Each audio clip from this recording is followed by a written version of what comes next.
run through some of these names. Starters sit these pitchers. They've either been bad lately or they were bad and then they had a great start this weekend. So just trying to figure out what to do, presuming 12-team leagues. Nestor Cortes, rough patch lately, last 3 starts, a 10.13 ERA, a 2.25 whip. He's 49% started at the Phillies this week. And Nestor Cortes on the road this season, a 6.18 ERA and a 1.61 whip. And fairly easy sit this week, I think. Pretty easy bench, right?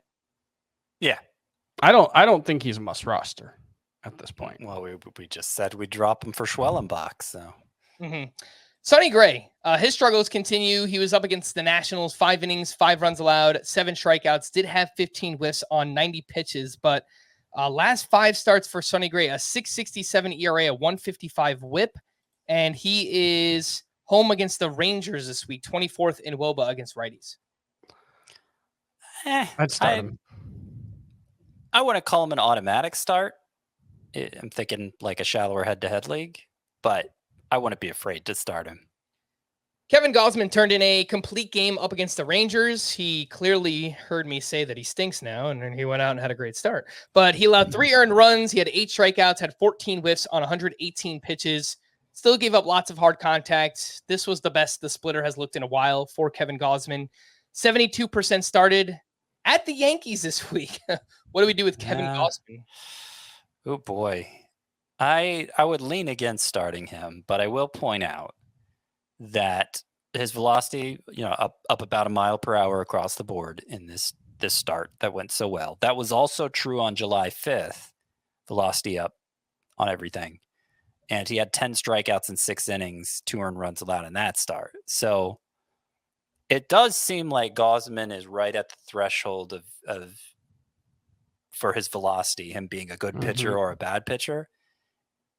And we've seen, I think that's 2 of his last 4 turns now, him have that improved velocity that's allowed him to be a good pitcher. So not all hope is lost here, I guess is all I'm saying for Gausman. I'm not supremely confident in him, but there is still something here. Cutter Crawford is going through a bit of a rough patch right now as well. He was up against the Yankees this weekend, 4 2/3, 5 runs allowed. He gave up 3 homers, and he's allowed 5+ earned runs in back-to-back starts, 8 home runs total. It was against the Yankees and Dodgers. Some pretty tough matchups there. 56% started at the Rangers this week. What do you guys think about Cutter Crawford? I think he's droppable. I think the way the ball is carrying, he's one of the most fly ball prone pitchers in the game. And he's crossed the threshold too. Like when the ball wasn't carrying well, those fly balls were outs. Now they're home runs. And I just don't think there's enough good to cling to. It's not like he's a huge strikeout guy or anything. Yeah, he's really only got the one like really good swing and miss pitch, and it's the splitter, which he doesn't really throw to righties. So it's kind of, yeah, I agree. I think he's droppable in a 12-team points league at least. I think Tyler Anderson has graduated from the he can't keep getting away from with this because he's pitching well. He went up against Oakland this weekend, 7 innings, 3 runs, 10 strikeouts, 17 whiffs on 101 pitches. He has 8+ strikeouts in 3 of his last 4. And in that stretch, a 2.70 ERA, a 0.75 whip. A discerning fellow would point out he's been pitching well all along, just not in a way that was believable. But the caveat was, for me, was always, I don't believe in it unless I see evidence of skill change here. 3 of his last 4 starts, his best swing and miss starts of the season, his best swinging strike totals. And you mentioned the strikeouts were good too. But why? I don't know. That's the question, right? Because it's evidence. It's evidence across the board. You look at the pitches. Yeah. The fastball is up from like 15% to 25%. The changeup is up to 47% in the month of July whiff rate. The cutter is 29%. Like these are gigantic leaps for the entirety of Tyler Anderson's arsenal in a way that, if it's real, if the whiffs and strikeouts are real, I have no reason to believe that midway through his age 34 season Tyler Anderson somehow figured something out. I can't say it's not happening, but at the very least, you're not dropping him right now. Exactly. Now I have an open mind. I was very close-minded before. Would you drop him for Spencer Schwellenbach? Yes. Okay. I'm not that open-minded. I think I would too, but yeah, it's a lot closer now. He's 55% started, Tyler Anderson.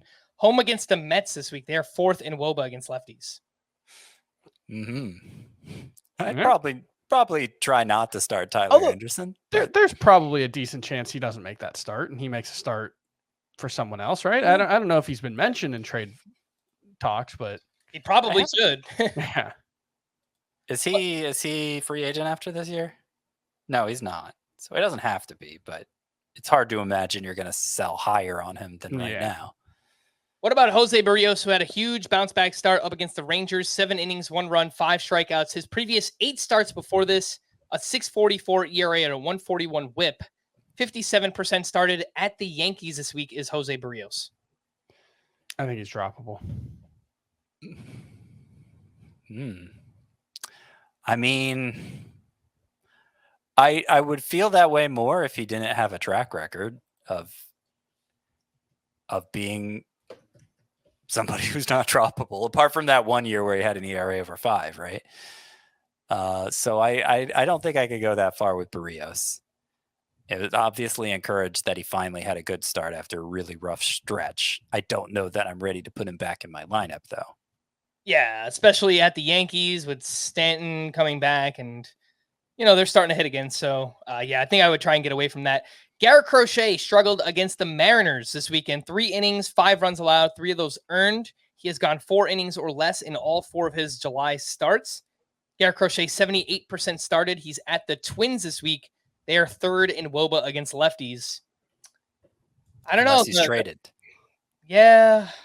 I mean, there are rumors now that the White Sox are less likely to trade Crochet and Luis Robert.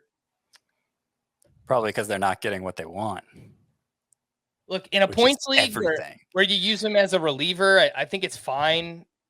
But he's kind of reaching that point that Jordan Hicks did, where in a points league, because he's RP eligible, you would think he has more value there, but he actually probably has more value in a roto league, because if he's only going to go 4 or 5 innings at most, and I don't think that's the most, it depends on how well he pitches, but you need the wins and quality starts for that to matter. This was a bad start, a rare bad start. I think the reason he was removed after 3 innings because he wasn't pitching well. Rather than let's pull him after 3. But I think his margin for error is just super small now. Everything they've said is that, okay, we gave him his little rest. Now it's time to ramp him up again. And it just didn't work out this start because it was a rare bad start from Crochet. So I am remaining a hopeful Crochet person. And particularly if he's traded. Yeah, I'm a little bit more pessimistic. It's nothing to do with Crochet. I think he's talented. I don't trust the White Sox right now. Anything that they've kind of talked out of both sides of their mouth, like they're not technically following up with things that they've said before. So I don't know what to make of it right now. So if you could get away from him, I don't think that's crazy to bench Garrett Crochet this week. Carlos Rodon, a strong start at the Red Sox on Sunday Night Baseball. 6 1/3 innings, 2 runs, 7 strikeouts, 25 whiffs on 105 pitches. His last 2 starts, 13 1/3, 3 runs allowed. He had 17 strikeouts this week. He is 77% started and home against the Blue Jays this week. Your thoughts on Rodon? Starting him. I mean, for once we didn't have him as the player of the night because there were just so many others to choose from, but he could have been with 25 swinging strikes. And this time he did the thing that we wanted him to do. He threw the fastball less, 40%. A lot of changeups, a lot of sliders. They were both great. But last time when he had a great start, he threw the fastball more, 54% of the time. So there's not even like a consistent change here to point to and say, this is why Carlos Rodon is back on track.